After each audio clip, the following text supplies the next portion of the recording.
Now we get to what I consider to be one of the two greatest short stories ever written by an American writer. And that's saying a lot because there are an awful lot of them. And one of the reasons why I think so isn't because I think that it's technically that wonderful or because it deals with some things that are just so fundamentally essential to the American character. It's the epitome of the American experience. None of that kind of stuff. I just happen to think it's one of the deadgum most interesting pieces I think I've read in my life. And it is because you keep returning back to it and trying to figure out what the heck is he trying to say in this.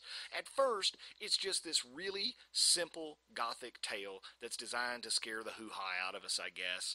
And it does the first time you've read it, maybe, I guess, depending on how easily scared you are. But on the other hand, it's got so many things in there. There's allegory, there's the poetry, there's all this kind of stuff that's going on, and it's not there by accident. How do we know it's not there by accident? We know it's not there by accident because if you read Poe's literary criticism, and if you read his essays on how to construct a short story, how to construct a poem, he's unbelievably meticulous. Some of it, I think, is a little bit over the top. I don't think he was actually that careful in writing. Nobody could be, I don't think. When you read The Philosophy of Composition, you think, oh, please. But at the same time, one of the things that you need to be aware of is that he did carefully construct virtually everything that he wrote and planned it all out. So when you look at a piece like this, you say, gosh, there's so much in here if you read carefully that you've got to make a decision on how to interpret or what does this mean. Notice the opening lines. Look at what he does here, and he talks about this elsewhere. During the whole of a dull, dark, and soundless day in the autumn of the year when the clouds hung oppressively low in the heavens, I had been passing alone on horseback through a singularly dreary tract of country. Notice all the D sounds and L sounds and U sounds. I'm going to exaggerate. During the whole of the dull, dark, and soundless day in the autumn of the year when the clouds hung oppressively low in the heavens. I had been passing alone on horseback in the singularly dreary tract of country, etc., etc. And you'll see this a lot. He really believes, and he says this in some of his nonfiction criticism, he really believes in the power of sound to set mood. He really believes in that. So he would write poems, and you can read some of his poems, with titles like Oulaloom and Lenore, L sounds, O sounds, R sounds, U sounds, because it has this moaning quality, this groaning and moaning quality that has this subconscious psychological effect upon the reader. Now, hey, you can buy into the theory or not, but he certainly did and believed very much in it. So if he takes that kind of care in word choice here, his diction and the sounds that he's trying to create, think about it very carefully. Some of the other elements in here that are even more obvious, have to have some sort of significance. Now, we'll talk for a second about the House of Usher. Obviously, the main character goes and sees Roderick, a childhood friend, who writes to him and says, hey, I'm not feeling well, can you come over? Haven't seen you for a long time, I'm feeling depressed. And so the narrator, whose name we never get, by the way, goes to Roderick's house. And Roderick, of course, has a twin sister, Madeline. And I don't know if you know the old television series, The Beverly Hillbillies, with Jethro and Jethrine. It was just the guy who played Jethro dressed up as a woman. I always have that in the back of my mind when I read this short story. Roderick and Madeline, except for the fact that one's male and one's female, look exactly identical.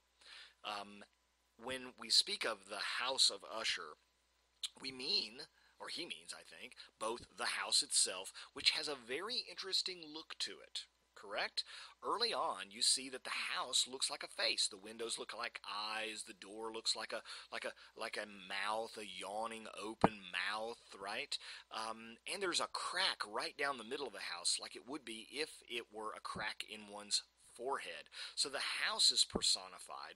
The house of the Usher family is a very important feature. We know that in the end because it comes crashing down. But also one means the house of Usher as in the family of Usher. And this particular family has some weird stuff. The family, we're told, it was deficient, he says, in collateral issue. and the consequent undeviating transmission from sire to son of the patrimony with the name, which had at length so identified the two as to merge the original title of the estate in the quaint and equivocal appellation of the House of Usher. Okay? Now, I don't know whether we're supposed to take that as a hint that this family, let's say that there aren't a lot of branches stemming off of the family tree. You know, after all, Poe marries his cousin, right? There's a lot of inbreeding in this family, or at least not a lot of getting outside the family and new blood in the family. Don't know.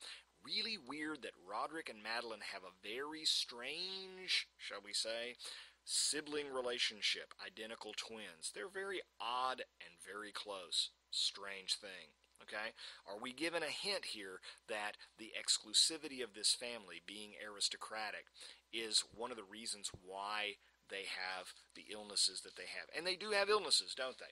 What is Roderick suffering from? Well, we're told that Roderick can't stand loud noises, and he can't stand bright lights or bright colors, and he can't take food that's too spicy, and he's always uncomfortable in his clothing. It just irritates him, and so on and so forth.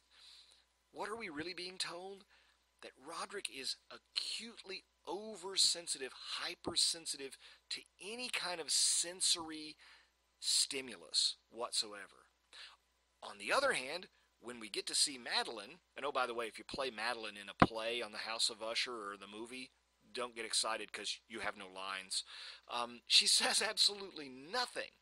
In fact, she actually falls into this catatonic fit where she just kind of totally closes off, almost this living, breathing, wide awake coma existence, where you could pinch her, you could yell fire, you could clang cymbals behind her, you could douse her with water, and she wouldn't move. She is the exact opposite of Roderick when it comes to Roderick's illness. Roderick's illness is this overly hyper sensitivity to sensory perception. Madeline is totally shut off to any sensory perceptions whatsoever. Okay?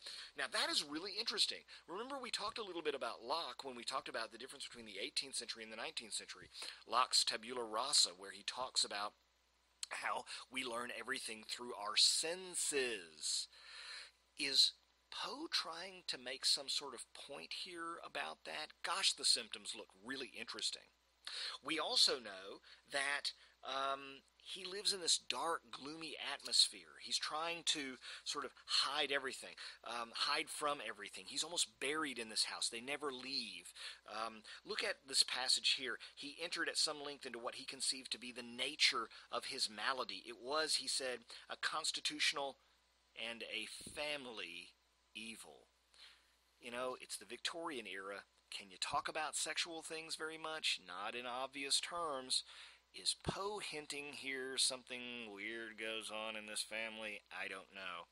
But when he says a family evil, boy, that's like a red light going off. And one for which he despaired to find a remedy. A mere nervous affliction, he immediately added, which would undoubtedly soon pass off.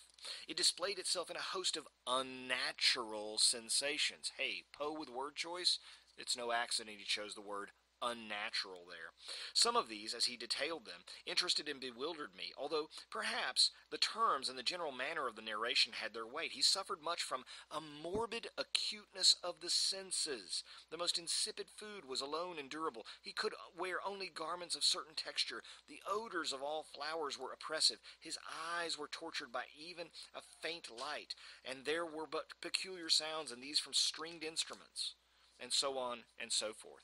He has a painting, and the painting is the picture of a long, long, long, narrow tunnel, perfectly square tunnel, going down, down, down, with perfectly white walls. Okay? Now, that's a really odd thing to make a painting of, but if you think that's odd, he then wants to sing you his song, called The Haunted Palace, a poem that he's written. Look at this very carefully. It's an allegory. It's an allegory about King Thought. In the greenest of our valleys by good angels tenanted, once a fair and stately palace, snow-white palace, reared its head. In the monarch Thought's dominion, meaning the king king named Thought. King Thought had a palace. It was a white palace. Never seraph spread a pinion over fabric half so fair. Banners yellow, glorious, golden on its roof did float and flow. All this was in the olden time, long ago. And every gentle air that dallied in that sweet day along the ramparts plumed and pallid, a winged odor went away. So, King Thought lives in his palace, snow-white palace with golden, beautiful things. This was a long time ago. Wanderers in that happy valley, through two luminous windows, saw spirits moving musically to a lute's well-tuned law. Music was harmonious at the time. Round about a throne where sitting Porphyrogeny, in state his glory well befitting, the sovereign of the realm was seen. And all with pearl white and ruby red glowing was the fair palace door, through which came flowing, flowing, flowing, and sparkling evermore a troop of echoes, whose sole duty was but to sing in voices of surpassing beauty the wit and wisdom of their king, the monarch, King Thought. Is this an allegory about the age of reason, the 18th century, the Augustan age, and how at one point, remember, Gothic is subversive. Gothic rebels against the Enlightenment's certainty of rational thought. The first four stanzas are all about King Thought in his palace, well ordered, everything is going well. But look at stanza 5. But evil things in robes of sorrow assailed the monarch's high estate. Ah, let us mourn, for never morrow shall dawn upon him desolate, and round about his throne the glory that blushed and bloomed is but a dim remembered story of the old time entombed. And travelers now within that valley through the red-litten windows see vast forms that move fantastically to a discordant melody, while like a rapid ghastly river through the pale door a hideous throng rush out forever and laugh but smile no more. Now it's easy to see that the poem could be about Roderick himself, that at one point he was a rational guy in control of his senses and now he's crazy. Okay, got that, right? But let's dig a little bit deeper, because maybe this is a commentary on the death of the Enlightenment. The death of that period of time when we had such confidence in rationality, in reason, in science, in natural sciences. And now Poe, being a Gothic writer, has embraced this notion that none of that is adequate to explain the human condition in the world we live in. All of that has been kicked to the curb by Romanticism, by Gothicism, whatever ism you want to embrace. Logic and reason are artificial constructs, perhaps, designed to help us give meaning to the world, but they have failed. Maybe this is a commentary, you decide. The colors are very interesting too. Throughout American literature, we've not raised this, but it's a very important thing. Throughout American literature, you see dominant colors, white, black, red, during this period among fiction writers. Moby Dick is a white whale. The Scarlet Letter is a red letter. The Raven is black. Hester Prynne in the Scarlet Letter wears black Puritan outfits. Look at how white and red in this poem continue to be dominant colors. There's some gold and some green, but white and red, pale, pearl, ghastly, ghostly, blush, crimson, these kinds of things. Red and white. Think about what red and white symbolize. Well, and black as well. Black symbolizes, on the one hand, sort of positively, it's the color of dignity. We wear black when we have a formal occasion, but it's also the color of mourning, of sadness, of death, or even of sin, right? White, most people think of white as being a color of purity and innocence, right? The bridal dress and all of that kind of stuff. But white is also the color of death as well. A sheet, a shroud, a ghost. White is also a color of ambiguity. Clouds, fog, what is it? Can't see very well, right?